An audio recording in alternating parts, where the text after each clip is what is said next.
En una antigua mansión inglesa, un fantasma lleva siglos perfeccionando su arte del espanto, hasta que una familia americana, práctica e irreverente, cambia por completo las reglas del juego. El fantasma de Canterville, de Oscar Wilde, mezcla ingenio, misterio y ternura en un relato que rompe con los mitos del terror tradicional. Una historia llena de encanto que te atrapará desde la primera palabra y te hará ver el miedo bajo una nueva luz. El fantasma de Canterville de Oscar Wilde. Capítulo 1. Cuando Mr. Hiram B. Otis, el ministro de América, compró Canterville Chase, todo el mundo le dijo que cometía una gran necedad, porque la finca estaba embrujada.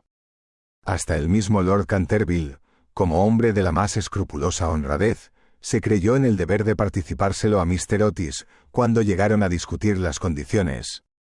Nosotros mismos, dijo Lord Canterville, nos hemos resistido en absoluto a vivir en ese sitio desde la época en que mi tía abuela, la duquesa de Bolton, tuvo un desmayo, del que nunca se repuso por completo, motivado por el espanto que experimentó al sentir que dos manos de esqueleto se posaban sobre sus hombros, estando vistiéndose para cenar.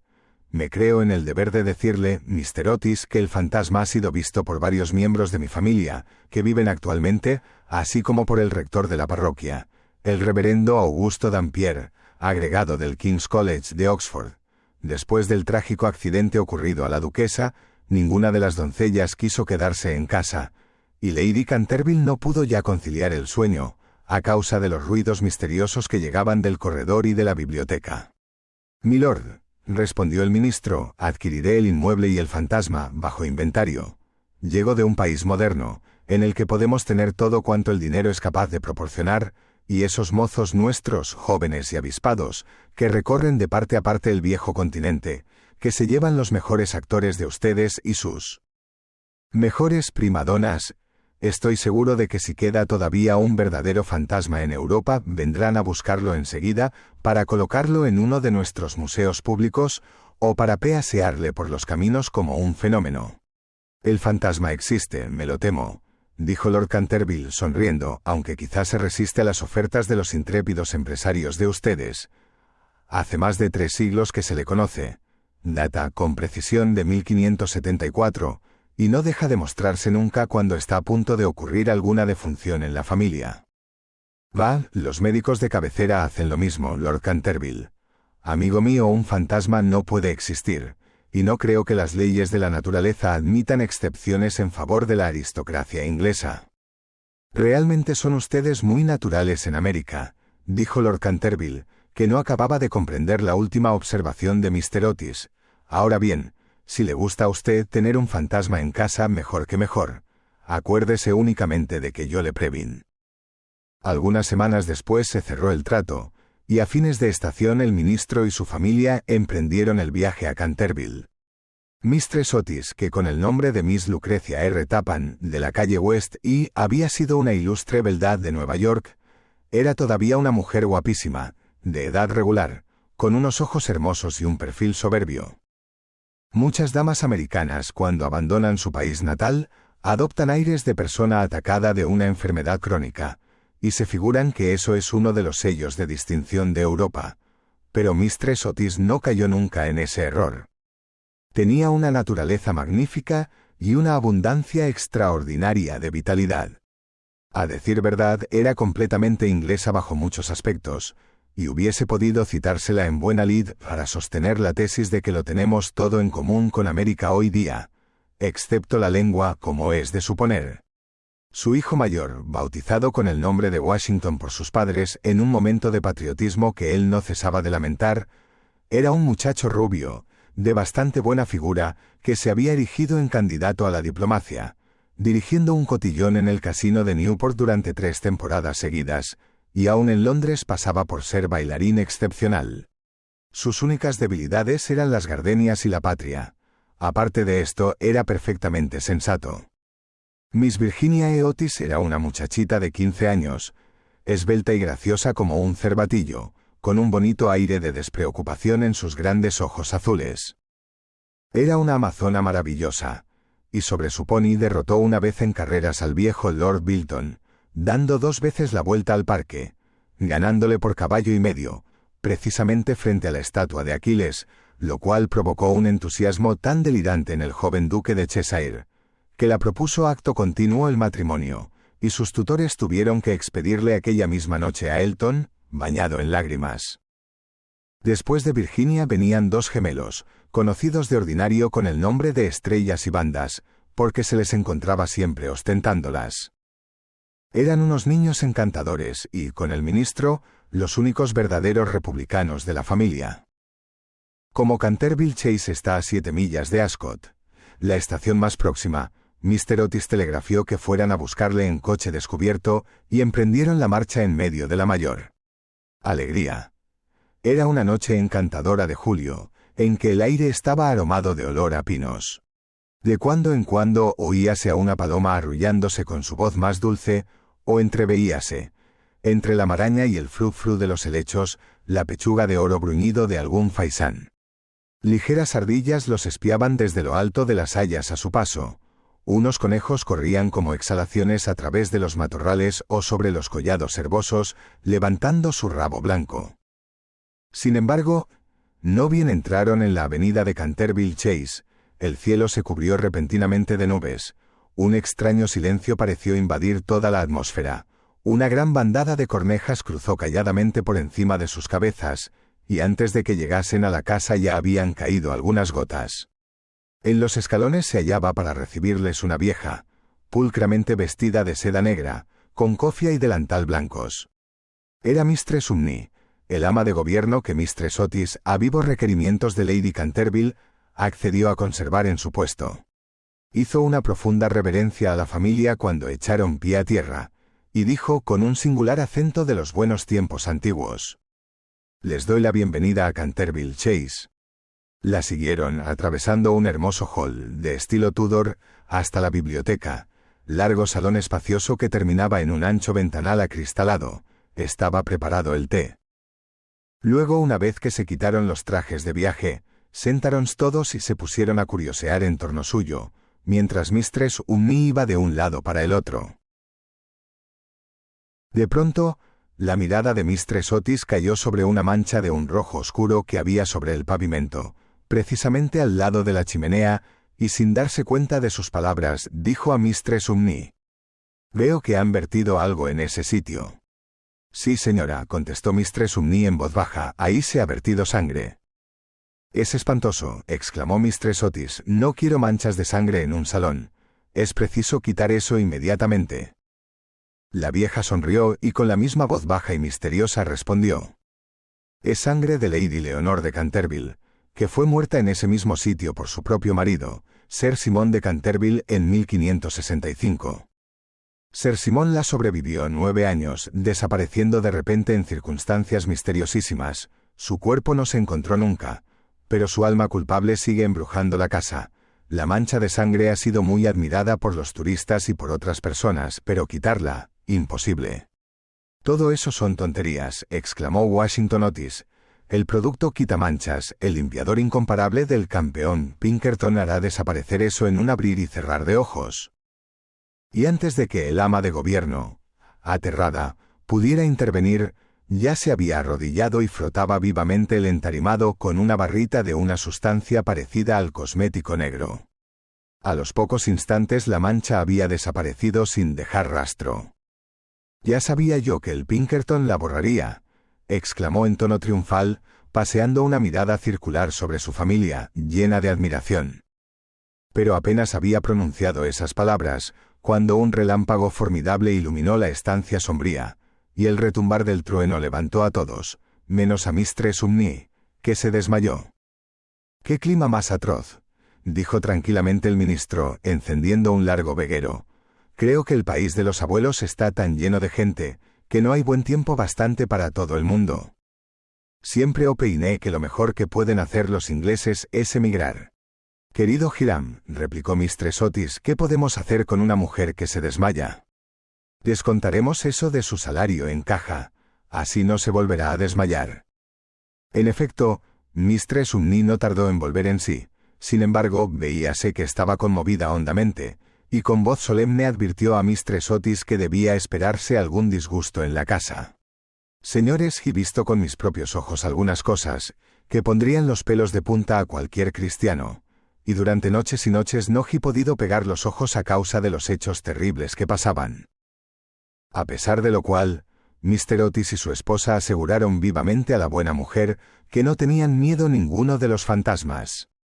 La vieja ama de llaves, después de haber impetrado la bendición de la providencia sobre sus nuevos amos y de arreglárselas para que le aumentasen el salario, se retiró a su habitación, renqueando. Capítulo 2. La tempestad se desencadenó durante toda la noche, pero no produjo nada extraño. Al día siguiente por la mañana, cuando bajaron a almorzar, encontraron de nuevo la terrible mancha sobre el entarimado. No creo que tenga la culpa el quitamanchas, dijo Washington, pues lo he ensayado sobre toda clase de manchas. Debe de ser cosa del fantasma.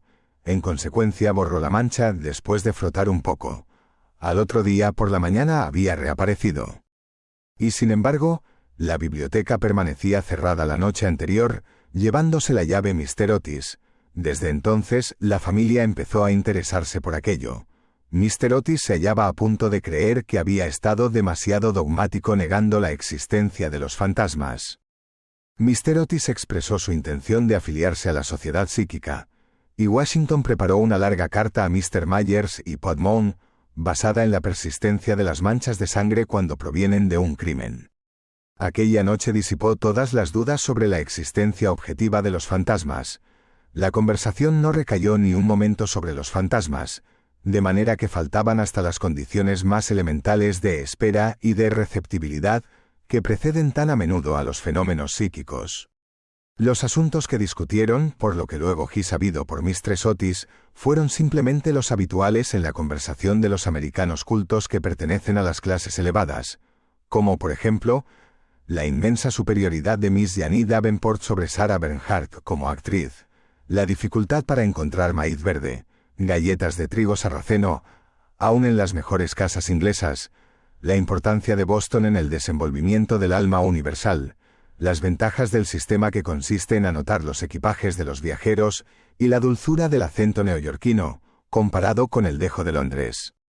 No se trató para nada de lo sobrenatural, no se hizo ni la menor alusión indirecta a Sir Simón de Canterville. A las 11 la familia se retiró, a las 12:30 estaban apagadas todas las luces. Poco después, Mr. Otis se despertó con un ruido singular en el corredor, fuera de su habitación. Parecía un ruido de hierros viejos y se acercaba cada vez más. Se levantó en el acto, encendió la luz y miró la hora. Era la 1 en punto. Mr. Otis estaba perfectamente tranquilo. Se tomó el pulso y no lo encontró nada alterado. El ruido extraño continuaba, al mismo tiempo que se oía claramente el sonar de unos pasos. Mr. Otis se puso las zapatillas, tomó un frasquito alargado de su tocador y abrió la puerta. Y vio frente a él, en el pálido claro de luna, a un viejo de aspecto terrible. Sus ojos parecían carbones encendidos. Una larga cabellera gris caía en mechones revueltos sobre sus hombros. Sus ropas de corte anticuado estaban manchadas y en jirones. De sus muñecas y de sus tobillos colgaban unas pesadas cadenas y unos grilletes herrumbrosos. «Mi distinguido señor», dijo Mr. Otis, «permítame que le ruegue vivamente que se engrase esas cadenas. Le he traído para ello una botella del engrasador. Tamení Sol Levante.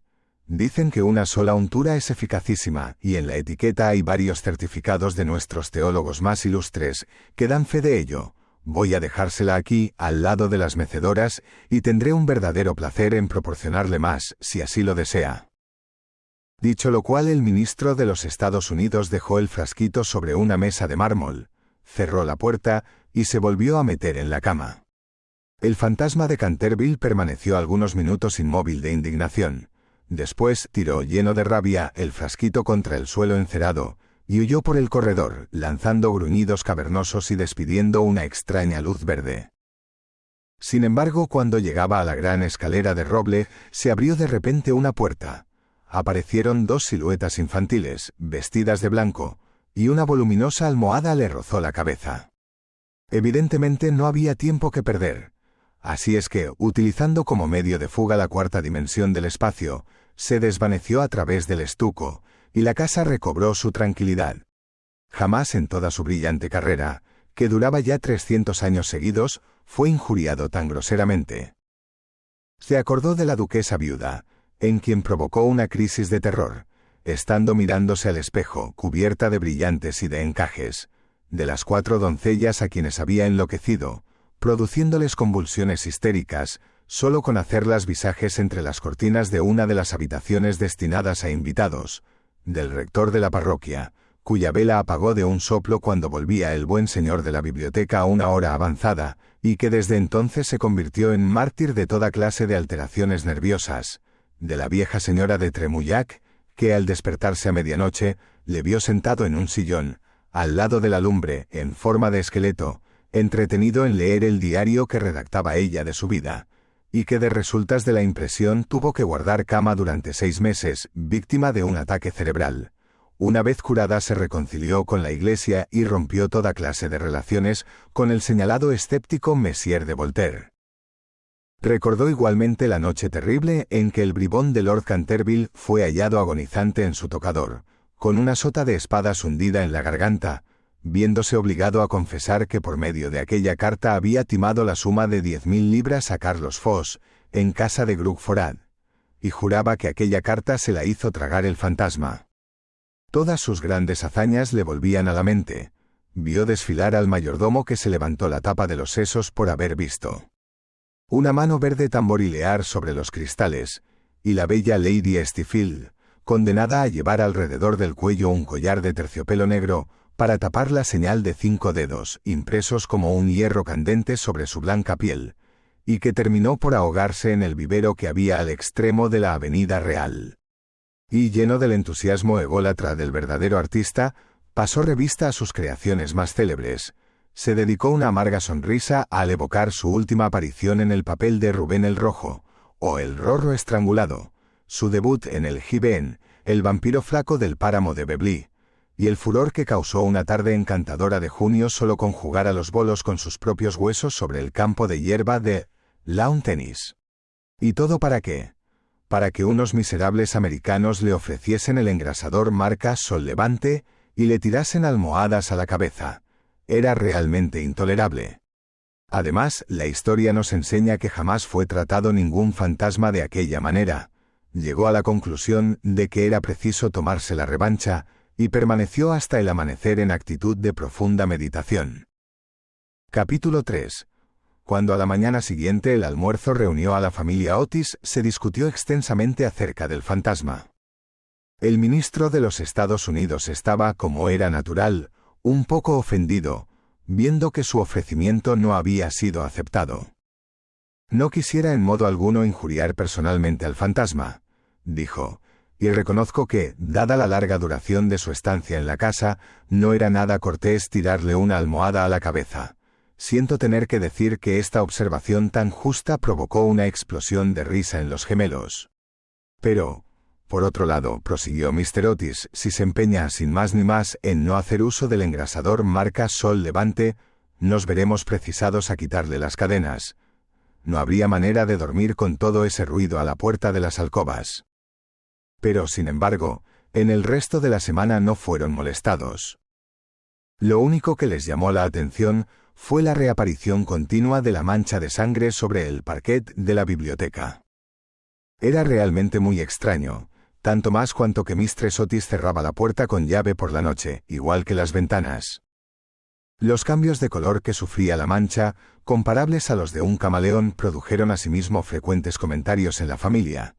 Una mañana era de un rojo oscuro, casi violáceo, otras veces era vermellón, luego de un púrpura espléndido, y un día cuando bajaron a rezar, según los ritos sencillos de la libre Iglesia Episcopal Reformada de América, la encontraron de un hermoso verde esmeralda. Como era natural, estos cambios caleidoscópicos divirtieron grandemente a la reunión y hacíanse apuestas todas las noches con entera tranquilidad. La única persona que no tomó parte en la broma fue la joven Virginia.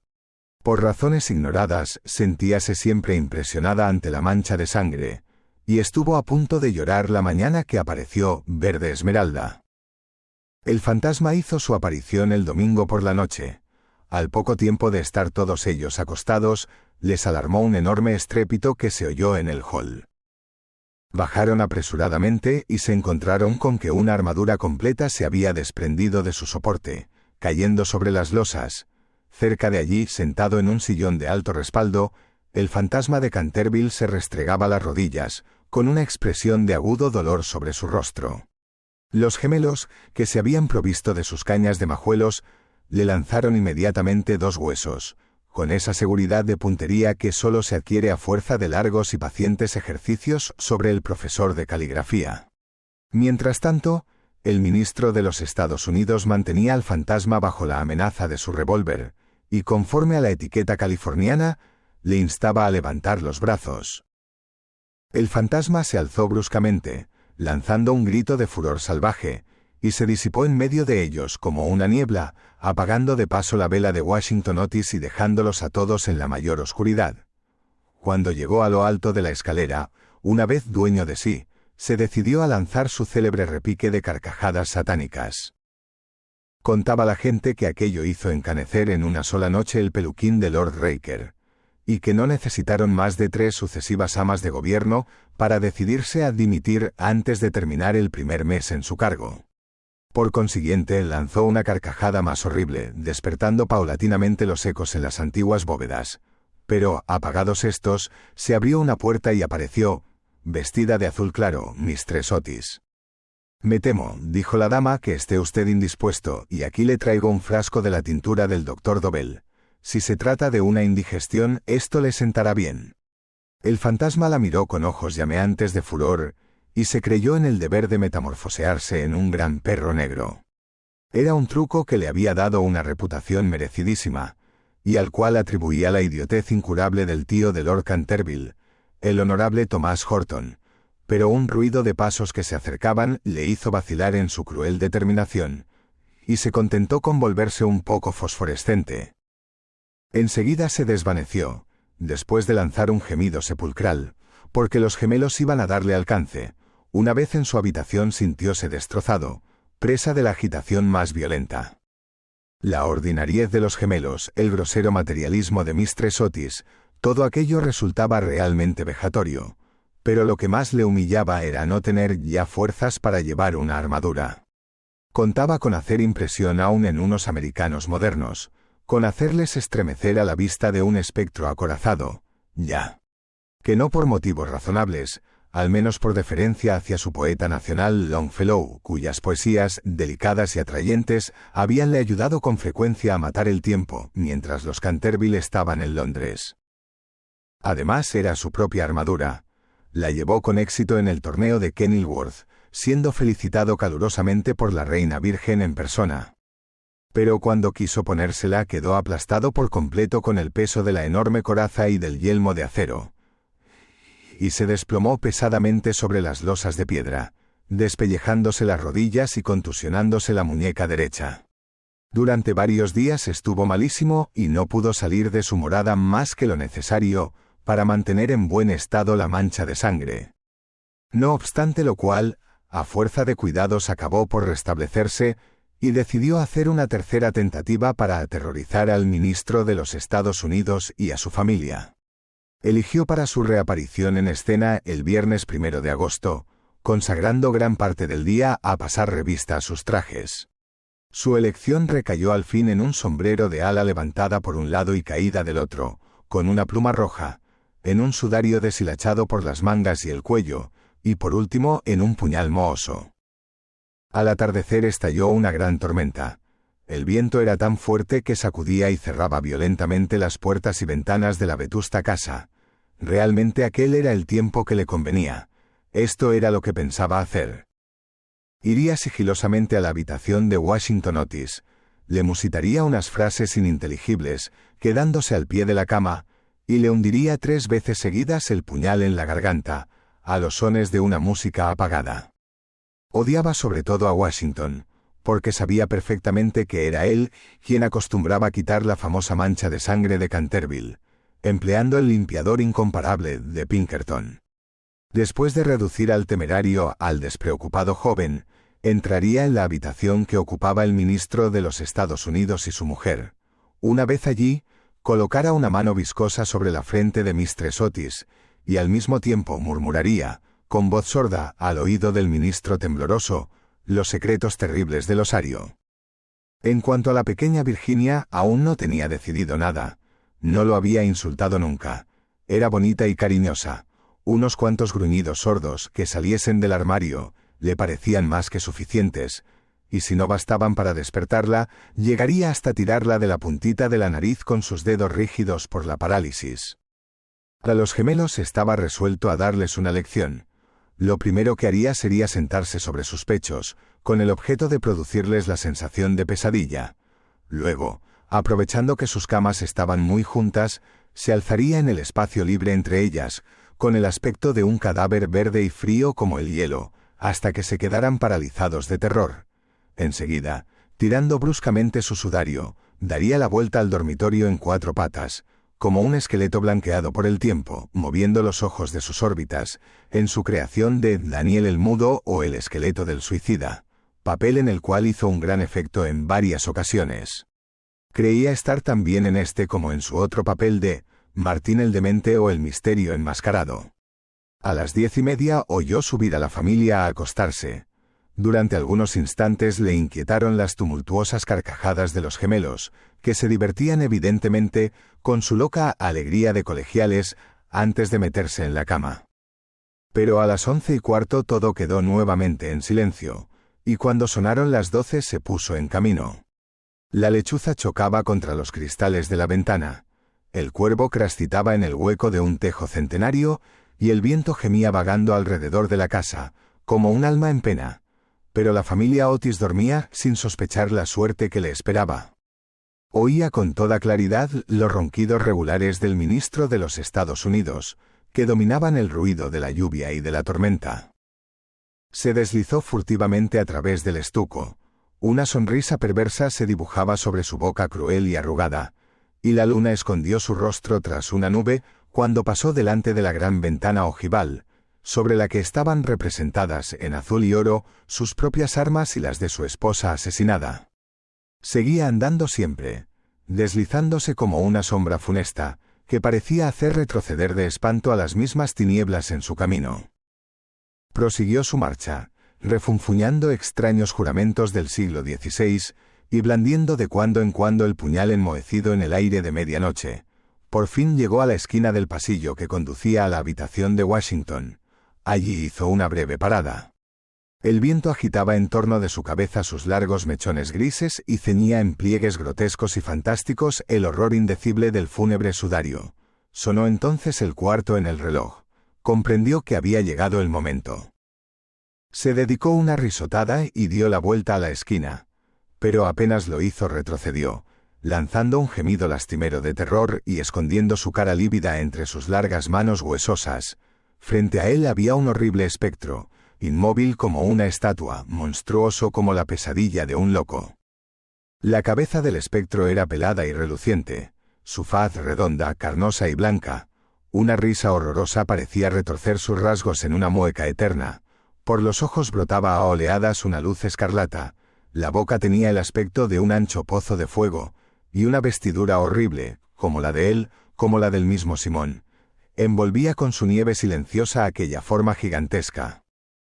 Sobre el pecho tenía colgado un cartel con una inscripción en caracteres extraños y antiguos. Quizá era un rótulo infamante, donde estaban escritos delitos espantosos, una terrible lista de crímenes. Tenía, por último, en su mano derecha una cimitarra de acero resplandeciente. Como no había visto nunca fantasmas hasta aquel día, sintió un pánico terrible, y después de lanzar a toda prisa una segunda mirada sobre el monstruo atroz, regresó a su habitación, trompicando en el sudario que le envolvía. Cruzó la galería corriendo, y acabó por dejar caer el puñal enmohecido en las botas de montar del ministro, donde lo encontró el mayordomo al día siguiente. Una vez refugiado en su retiro, se desplomó sobre un reducido catre de tijera, tapándose la cabeza con las sábanas, pero al cabo de un momento, el valor indomable de los antiguos Canterville se despertó en él y tomó la resolución de hablar al otro fantasma en cuanto amaneciese. Por consiguiente, no bien el alba plateó las colinas con su contacto, volvió al sitio en que había visto por primera vez al horroroso fantasma. Pensaba que después de todo, 2 fantasmas valían más que uno solo, y que con ayuda de su nuevo amigo podría contender victoriosamente con los gemelos. Pero cuando llegó al sitio halóse en presencia de un espectáculo terrible. Sucedíale algo indudablemente al espectro, porque la luz había desaparecido por completo de sus órbitas. La cimitarra centelleante se había caído de su mano y estaba recostado sobre la pared en una actitud forzada e incómoda. Simón se precipitó hacia adelante y lo cogió en sus brazos. Pero ¿cuál no sería su terror viendo despegarse la cabeza y rodar por el suelo, mientras el cuerpo tomaba la posición supina, y notó que abrazaba una cortina blanca de lienzo grueso y que yacían a sus pies una escoba, un machete de cocina y una calabaza vacía? Sin poder comprender aquella curiosa transformación, cogió con mano febril el cartel, leyendo a la claridad grisácea de la mañana estas palabras terribles. Soy el fantasma Otis, el único espíritu auténtico y verdadero. Desconfía de las imitaciones, todos los demás están falsificados. Y la entera verdad se le apareció como un relámpago. Había sido burlado, chasqueado, engañado. La expresión característica de los Canterville reapareció en sus ojos. Apretó las mandíbulas desdentadas y, levantando por encima de su cabeza sus manos amarillas, juró, según el ritual pintoresco de la antigua escuela, que cuando el gallo tocara por 2 veces el cuerno de su alegre llamada se consumarían sangrientas hazañas, y el crimen, de callado paso, saldría de su retiro. No había terminado de formular este juramento terrible, cuando de una alquería lejana, de tejado de ladrillo rojo, salió el canto de un gallo. Lanzó una larga risotada, lenta y amarga, y esperó 1 hora y después otra, pero por alguna razón misteriosa no volvió a cantar el gallo. Por fin, a eso de las 7:30, la llegada de las criadas le obligó a abandonar su terrible guardia y regresó a su morada, con altivo paso, pensando en su juramento vano y en su vano proyecto fracasado. Una vez allí consultó varios libros de caballería, cuya lectura le interesaba extraordinariamente, y pudo comprobar que el gallo cantó siempre 2 veces en cuantas ocasiones se recurrió a aquel juramento.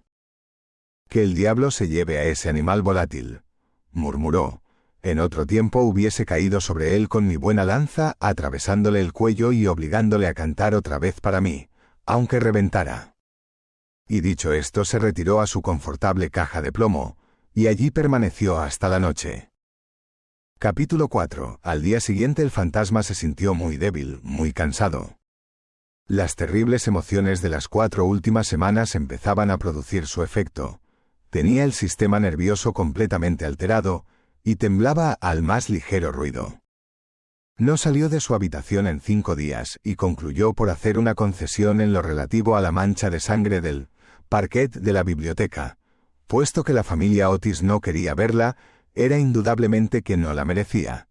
Aquella gente estaba colocada a ojos vistas en un plano inferior de vida material y era incapaz de apreciar el valor simbólico de los fenómenos sensibles. La cuestión de las apariciones de fantasmas y el desenvolvimiento de los cuerpos astrales era realmente para ellos cosa desconocida e indiscutiblemente fuera de su alcance. Pero, por lo menos, constituía para él un deber ineludible mostrarse en el corredor una vez a la semana y farfullar por la gran ventana. Ojival el 1 y el 3 miércoles de cada mes. No veía ningún medio digno de sustraerse a aquella obligación. Verdad es que su vida fue muy criminal, pero, quitado eso, era hombre muy concienzudo en todo cuanto se relacionaba con lo sobrenatural. Así pues, los 3 sábados siguientes atravesó, como de costumbre, el corredor entre 12 de la noche y 3 de la madrugada, tomando todas las precauciones posibles para no ser visto ni oído. Se quitaba las botas, pisaba lo más ligeramente que podía sobre las viejas maderas carcomidas, envolvíase en una gran capa de terciopelo negro, y no dejaba de usar el engrasador Sol Levante para engrasar sus cadenas. Me veo precisado a reconocer que solo. Después de muchas vacilaciones, se decidió a adoptar este último medio de protección. Pero al fin, una noche, mientras cenaba la familia, se deslizó en el dormitorio de Mistress Otis y se llevó el frasquito. Al principio se sintió un poco humillado, pero después fue suficientemente razonable para comprender que aquel invento merecía grandes elogios y cooperaba, en cierto modo, a la realización de sus proyectos. A pesar de todo, no se vio a cubierto de matracas. «Pero no sé lo que significan. Significan que tiene usted que llorar conmigo mis pecados, porque no tengo lágrimas, y que tiene usted que rezar conmigo por mi alma, porque no tengo fe. Y entonces, si ha sido usted siempre dulce, buena y cariñosa, el ángel de la muerte se apoderará de mí. Verá usted seres terribles en las tinieblas y voces funestas murmurarán en sus oídos, pero no podrán hacerle ningún daño, porque contra la pureza de una niña no pueden nada las potencias infernales. Virginia no contestó, y el fantasma retorcíase las manos en la violencia de su desesperación, sin dejar de mirar la rubia cabeza inclinada. De pronto se irguió la joven, muy pálida, con un fulgor en los ojos. «No tengo miedo», dijo con voz firme, «y rogaré al ángel que se apiade de usted». Levantóse el fantasma de su asiento lanzando un débil grito de alegría. Cogió la blonda cabeza entre sus manos, con una gentileza que recordaba los tiempos pasados, y la besó. Sus dedos estaban fríos como hielo y sus labios abrasaban como el fuego, pero Virginia no flaqueó. Después la hizo atravesar la estancia sombría. Sobre el tapiz, de un verde apagado, estaban bordados unos pequeños cazadores. Soplaban en sus cuerpos adornados de flecos y con sus lindas manos hacíanle gestos de que retrocediese. «Vuelve sobre tus pasos, Virginia. Vete, vete», gritaban, pero el fantasma le apretaba en aquel momento la mano con más fuerza y ella cerró los ojos para no verlos. Horribles animales de colas de lagarto y de ojazos saltones parpadearon maliciosamente en las esquinas de la chimenea, mientras le decían en voz baja: «Ten cuidado, Virginia, ten cuidado. Podríamos no volver a verte». Pero el fantasma apresuró el paso y Virginia no oyó nada. Cuando llegaron al extremo de la estancia, el viejo se detuvo, murmurando unas palabras que ella no comprendió. Volvió Virginia a abrir los ojos y vio disiparse el muro lentamente, como una neblina, y abrirse ante ella una negra caverna. Un áspero y helado viento les azotó, sintiendo la muchacha que la tiraban del vestido. «Deprisa, deprisa», gritó el fantasma, «o será demasiado tarde». Y en el mismo momento, el muro se cerró de nuevo detrás de ellos y el salón de tapices quedó desierto. Capítulo 6. 10 minutos después sonó la campana para el té y Virginia no bajó. Mistress Otis envió a uno de los criados a buscarla. No tardó en volver, diciendo que no había podido descubrir a Miss Virginia por ninguna parte. Como la muchacha tenía la costumbre de ir todas las tardes al jardín a recoger flores para la cena, Mistress Otis no se inquietó lo más leve. Pero sonaron las 6 y Virginia no aparecía. Entonces su madre se sintió seriamente intranquila y envió a sus hijos en su busca, mientras ella y su marido recorrían todas las habitaciones de la casa. A las 6:30 volvieron los gemelos, diciendo que no habían encontrado huellas de su hermana por parte alguna. Entonces se conmovieron todos extraordinariamente, y nadie sabía qué hacer, cuando Mr. Otis recordó de repente que pocos días antes habían permitido acampar en el parque de una tribu de gitanos. Así es que salió inmediatamente para Blackfell Hollow, acompañado de su hijo mayor y de 2 de sus criados de la granja. El duquesito de Cheshire, completamente loco de inquietud, rogó con insistencia a Mr. Otis que lo dejase acompañarle, mas éste se negó temiendo algún jaleo. Pero cuando llegó al sitio en cuestión, vio que los gitanos se habían marchado. Se dieron prisa a huir, sin duda alguna, pues el fuego ardía todavía y quedaban platos sobre la hierba. Después de mandar a Washington y a los 2 hombres que registrasen los alrededores, se apresuró a regresar y envió telegramas a todos los inspectores de policía del condado, rogándoles buscasen a una joven raptada por unos vagabundos o gitanos. Luego hizo que le trajeran su caballo, y después de insistir para que su mujer y sus 3 hijos se sentaran a la mesa, partió con un groom por el camino de Ascot. Había recorrido apenas 2 millas, cuando oyó un galope a su espalda. Se volvió, viendo al duquesito que llegaba en su pony, con la cara sofocada y la cabeza descubierta. «Lo siento muchísimo», le dijo el joven con voz entrecortada, «pero me es imposible comer mientras Virginia no aparezca. Se lo ruego, no se enfade conmigo. Si nos hubiera permitido casarnos el año último, no habría pasado esto nunca. No me rechaza usted, ¿verdad? No puedo ni quiero irme». El ministro no pudo menos que dirigir una sonrisa a aquel mozo guapo y atolondrado, conmovidísimo ante la abnegación que mostraba por Virginia. Inclinándose sobre su caballo, le acarició los hombros bondadosamente, y le dijo: «Pues bien, Cecil, Ya que insiste usted en venir, no me queda más remedio que admitirle en mi compañía. Pero eso sí, tengo que comprarle un sombrero en Ascot. Al diablo sombreros, lo que quiero es Virginia, exclamó el duquesito riendo. Y acto seguido, galoparon hasta la estación. Una vez allí, Mr. Otis preguntó al jefe si no habían visto en el andén de salida a una joven cuyas señas correspondiesen con las de Virginia, pero no averiguó nada sobre ella. No obstante lo cual, el jefe de la estación expidió telegramas a las estaciones del trayecto, ascendentes y descendentes, y le prometió ejercer una vigilancia minuciosa. Enseguida, después de comprar un sombrero para el duquesito en una tienda de novedades que se disponía a cerrar, Mr. Otis cabalgó hasta Bexley, pueblo situado 4 millas más allá, y que, según le dijeron, era muy frecuentado por los gitanos. Hicieron levantarse al guarda rural, pero no pudieron conseguir ningún dato de él. Así es que, después de atravesar la plaza, los dos jinetes tomaron otra vez el camino de casa, llegando a Canterville a eso de las 11, rendidos de cansancio y con el corazón desgarrado por la inquietud. Se encontraron allí con Washington y los gemelos, esperándolos a la puerta con linternas porque la avenida estaba muy oscura. No se había descubierto la menor señal de Virginia. Los gitanos fueron alcanzados en el prado de Brockley, pero no estaba la joven entre ellos. Explicaron la prisa de su marcha, diciendo que habían equivocado el día en que debía celebrarse la feria de Chorlton, y que el temor de llegar demasiado tarde les obligó a darse prisa. Además, parecieron desconsolados por la desaparición de Virginia, pues estaban agradecidísimos a Mr. Otis por haberles permitido acampar en su parque. 4 de ellos quedaron detrás para tomar parte en las pesquisas. Se hizo vaciar el estanque de las carpas. Registraron la finca en todos los sentidos, pero no consiguieron nada.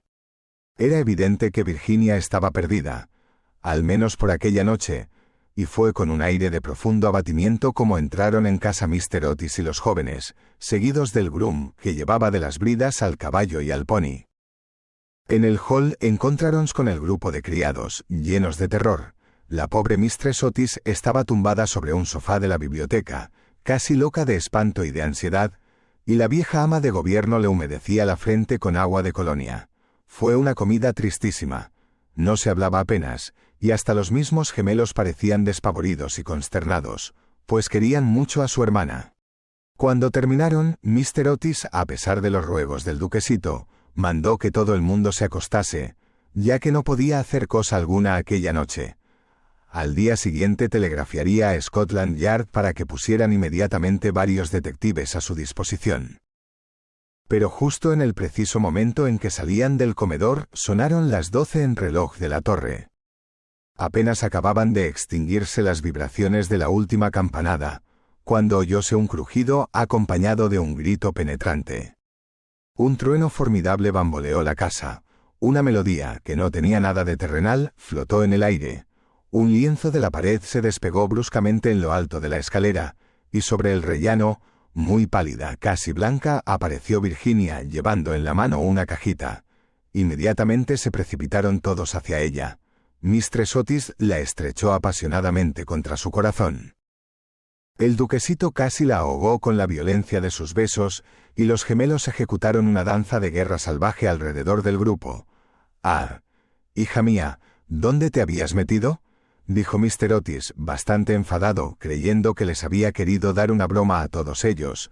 «Cecil y yo hemos registrado toda la comarca en busca tuya, y tu madre ha estado a punto de morirse de espanto. No vuelvas a dar bromitas de ese género a nadie». «Menos al fantasma, gritaron los gemelos continuando sus cabriolas.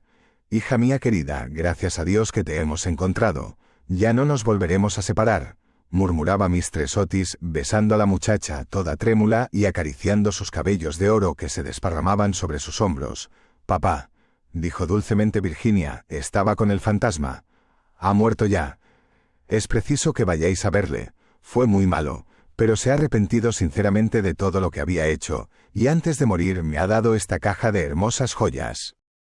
Toda la familia la contempló muda y aterrada, pero ella tenía un aire muy solemne y muy serio. Enseguida, dando media vuelta, les precedió a través del hueco de la pared y bajaron a un corredor secreto. Washington los seguía llevando una vela encendida, que cogió de la mesa. Por fin llegaron a una gran puerta de roble erizada de recios clavos. Virginia la tocó, y entonces la puerta giró sobre sus goznes enormes y se hallaron en una habitación estrecha y baja, con el techo abovedado, y que tenía una ventanita. Junto a una gran argolla de hierro empotrada en el muro, con la cual estaba encadenado, veíase un largo esqueleto, extendido cuán largo era sobre las losas. Parecía estirar sus dedos descarnados, como intentando llegar a un plato y a un cántaro, de forma antigua, colocados de tal forma que no pudiese alcanzarlos. El cántaro había estado lleno de agua, indudablemente, pues tenía su interior tapizado de moho verde. Sobre el plato no quedaba más que un montón de polvo. Virginia se arrodilló junto al esqueleto, y uniendo sus manitas, se puso a rezar en silencio, mientras la familia contemplaba con asombro la horrible tragedia cuyo secreto acababa de ser revelado. «Catiza», exclamó de pronto uno de los gemelos, que había ido a mirar por la ventanita, queriendo adivinar de qué lado del edificio caía aquella habitación. «Atiza, el antiguo almendro que estaba seco ha florecido. Se ven admirablemente las hojas a la luz de la luna. Dios le ha perdonado», dijo gravemente Virginia, levantándose, y un magnífico resplandor parecía iluminar su rostro. «Eres un ángel», exclamó el duquesito, ciñéndole el cuello con sus brazos y besándola. Capítulo 7. 4 días después de estos curiosos sucesos, a eso de las 11 de la noche, salía un fúnebre cortejo de Canterville House. El carro iba arrastrado por 8 caballos negros, cada uno de los cuales llevaba adornada la cabeza con un gran penacho de plumas de avestruz, que se balanceaban. La caja de plomo iba cubierta con un rico paño de púrpura, sobre el cual estaban bordadas en oro las armas de los Canterville. A cada lado del carro y de los coches marchaban los criados llevando antorchas encendidas. Toda aquella comitiva tenía un aspecto grandioso e impresionante. Lord Canterville presidía el duelo. Había venido del país de Gales expresamente para asistir al entierro y ocupaba el primer coche, con la pequeña Virginia. Después iban el ministro de los Estados Unidos y su esposa, y detrás Washington y los 2 muchachos. En el último coche iba Mistress Umney. Todo el mundo convino en que, después de haber sido atemorizada por el fantasma, por espacio de más de 50 años, tenía realmente derecho de verle desaparecer para siempre. Cavaron una profunda fosa en un rincón del cementerio, precisamente bajo el tejo centenario, y dijo las últimas oraciones, del modo más patético, el reverendo Augusto Dampier. Luego, al bajar la caja a la fosa, Virginia se adelantó, colocando encima de ella una gran cruz hecha con flores de almendro, blancas y rojas. Luego, al bajar la caja a la fosa, Virginia se adelantó, colocando encima de ella una gran cruz hecha con flores de almendro, blancas y rojas. En aquel momento salió la luna de detrás de una nube, e inundó el cementerio con sus silenciosas oleadas de plata, y de un bosquecillo cercano se elevó el canto de un ruiseñor. Virginia recordó la descripción que le hizo el fantasma del jardín de la muerte. Sus ojos se llenaron de lágrimas y apenas pronunció una palabra durante el regreso. A la mañana siguiente, antes que Lord Canterville partiese para la ciudad, Mistress Otis conferenció con él respecto de las joyas entregadas por el fantasma a Virginia. Eran soberbias, magníficas. Había sobre todo un collar de rubíes, en una antigua montura veneciana, que era un espléndido trabajo del siglo XVI, y el conjunto representaba tal cantidad que Mr. Otis sentía vivos escrúpulos en permitir a su hija que se quedase con ellas. «Milord», dijo el ministro, «sé que en este país se aplica la mano muerta lo mismo a los objetos menudos que a las tierras, y es evidentísimo para mí, que estas joyas deben quedar en poder de usted como legado de familia. Le ruego, por tanto, que consienta en llevárselas a Londres, considerándolas simplemente como una parte de su herencia que le fuera restituida en circunstancias extraordinarias. En cuanto a mi hija, no es más que una chiquilla, y hasta hoy, me complace decirlo, siente poco interés por estas futilezas de lujo superfluo.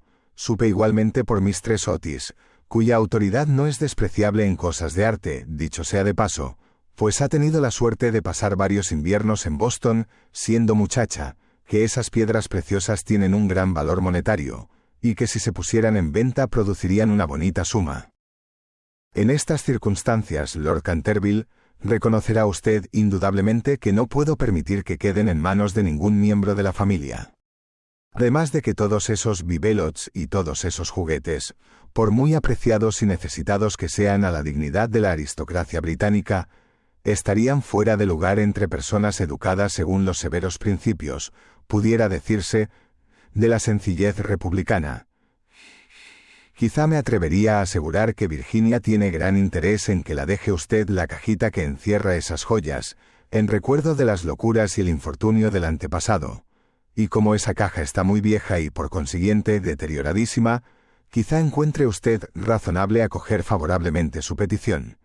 En cuanto a mí, confieso que me sorprende grandemente ver a uno de mis hijos demostrar interés por una cosa de la Edad Media, y la única explicación que le encuentro es que Virginia nació en un barrio de Londres al poco tiempo de regresar Mistress Otis de una excursión a Atenas. Lord Canterville escuchó imperturbable el discurso del digno ministro, atusándose de cuando en cuando su bigote gris para ocultar una sonrisa involuntaria. Una vez que hubo terminado, Mr. Otis le estrechó cordialmente la mano, y contestó: «Mi querido amigo, su encantadora hijita ha prestado un servicio importantísimo a mi desgraciado antecesor.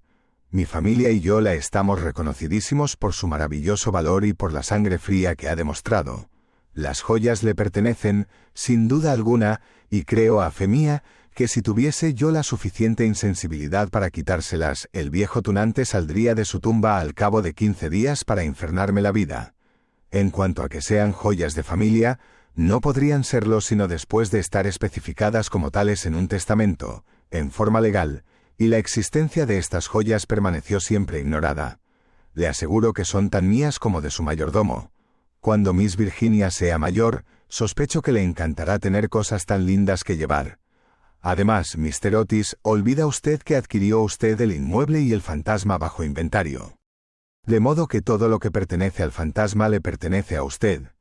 A pesar de las pruebas de actividad que ha dado Sir Simon por el corredor, no por eso deja de estar menos muerto, desde el punto de vista legal, y su compra le hace a usted dueño de lo que le pertenecía a él. Mr. Otis se quedó muy preocupado ante la negativa de Lord Canterville, y le rogó que reflexionara nuevamente su decisión. Pero el excelente par se mantuvo firme y terminó por convencer al ministro de que aceptase el regalo del fantasma. Cuando, en la primavera de 1890, la duquesita de Cheshire fue presentada por primera vez en la recepción de la reina, con motivo de su casamiento, sus joyas fueron motivo de general admiración, porque Virginia fue agraciada con el tortil o lambrequín de baronía, que se otorga como recompensa a todas las americanitas juiciosas, y se casó con su novio en cuanto éste tuvo edad para ello.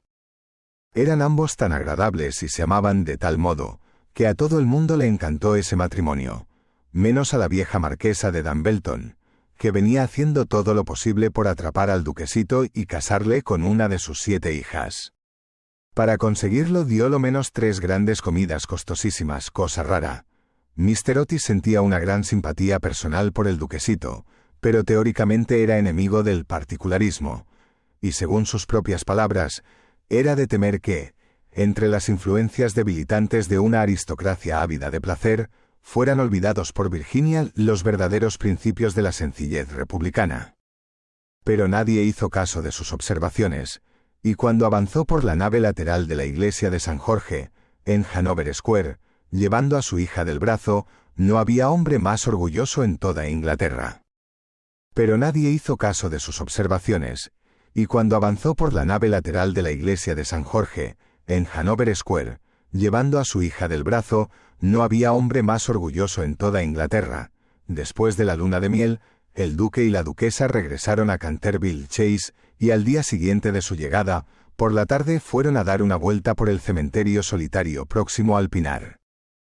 Al principio le preocupó mucho lo relativo a la inscripción que debía grabarse sobre la losa fúnebre de Sir Simon, pero concluyeron por decidir que se pondrían simplemente las iniciales del viejo gentilhombre y los versos escritos en la ventana de la biblioteca. La duquesa llevaba unas rosas magníficas que desparramó sobre la tumba. Después de permanecer allí un rato, pasaron por las ruinas del claustro de la antigua abadía. La duquesa se sentó sobre una columna caída, mientras su marido, recostado a sus pies y fumando un cigarrillo, contemplaba sus lindos ojos. De pronto tiró el cigarrillo y tomándole una mano le dijo: «Virginia, una mujer no debe tener secretos con su marido». «Y no los tengo, querido Cecil». «Sí los tienes», respondió sonriendo. «No me has dicho nunca lo que sucedió mientras estuviste encerrada con el fantasma». «No se lo dije a nadie», replicó gravemente Virginia. «Ya lo sé, pero bien me lo podrías decir a mí, Cecil, te ruego que no me lo preguntes». «No puedo realmente decírtelo. Pobre Sir Simon, le debo mucho». «Sí, no te rías, Cecil, le debo mucho realmente. Me hizo ver lo que es la vida, lo que significa la muerte y por qué el amor es más fuerte que la muerte». El duque se levantó para besar amorosamente a su mujer. «Puedes guardar tu secreto mientras yo posea tu corazón», dijo a media voz. «Siempre fue tuyo, y se lo dirás algún día a nuestros hijos, ¿verdad?». Virginia se ruborizó.